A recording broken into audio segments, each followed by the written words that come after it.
Patuloy na pinaghanap ngayon ng pulisya si Joavan Fernandez. Yan ay matapos umanong barilin ni Joavan ang pump attendant ng isang gasolinahan sa Bulacau, Talisay City. Hindi naman tinamaan ang gasoline boy pero tinamaan ang cashier's booth kaya nawasak ang salamin nito.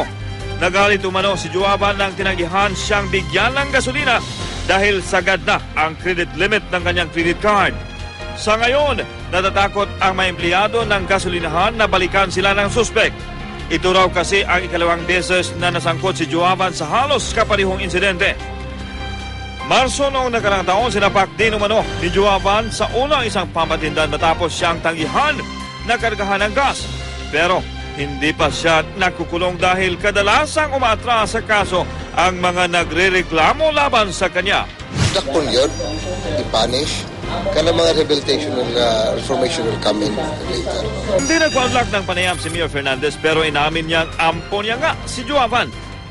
Hindi rin daw niya alam kung nasaan ang suspect.